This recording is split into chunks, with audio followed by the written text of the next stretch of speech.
My name is Dana Greci, and I am a faculty member in the Department of Developmental Education, and I teach developmental writing and reading. Frankly, most of my students can do well at the academic work. There's a small percentage who are really academically so behind that they're going to struggle in a course.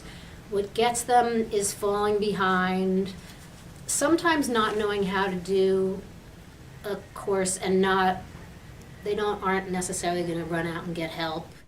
If you looked at our learning objectives for any of our classes, you're going to see academic learning objectives, and you're going to see learning objectives related to study skills, organizational skills. If you look at all the workshops that the Advising Center offers, I do a lot of those in my classroom and interweave those skills. Note-taking, I tell my students, now is the time to take notes, and we don't really have to measure, so how are your time management skills, but we do have to spend some time on it in the classroom, and that can be having a lesson, or it can be when you see that teaching moment come up, talk about it right then and there a little bit, or it could be an outreach one-on-one with students, and a lot of it happens there. I've done learning styles inventories with almost every class. That's one of the Advising Center workshops. And they take the inventory and they find out what their learning style preferences are. There's always a large minority, I guess I should say, or even as many as half, are kinesthetic learners, meaning they need a lot of movement and they learn by doing.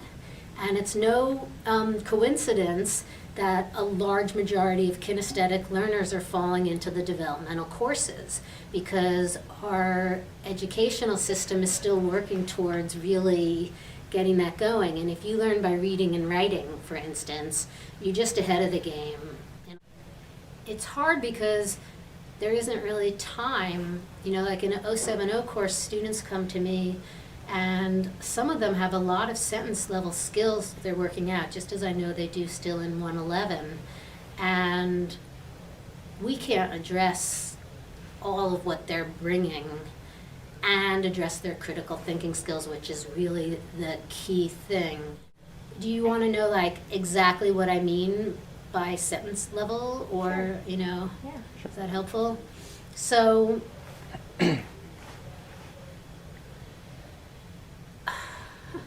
sentence boundaries is really complex because students are coming from such a diversity of backgrounds and trying to develop their voices.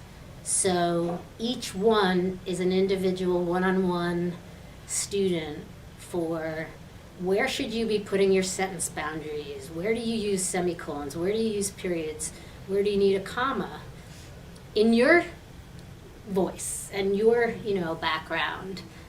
I'm spending the whole semester practically, probably till the last quarter, just working on them on taking a paper that they write in one mode, like definition paper, let's say, and then adding another page worth of writing anywhere they want in different modes.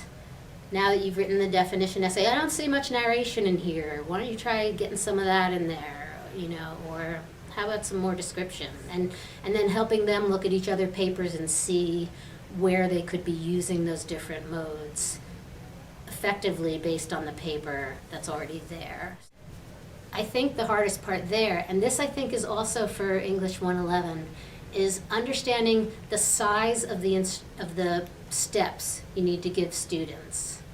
And a large example would be, you don't tell them write a research paper. You give them all those little projects, and I'm sure that I made my projects too big on everything. Write a rough draft, I don't think I knew how to break it down yet.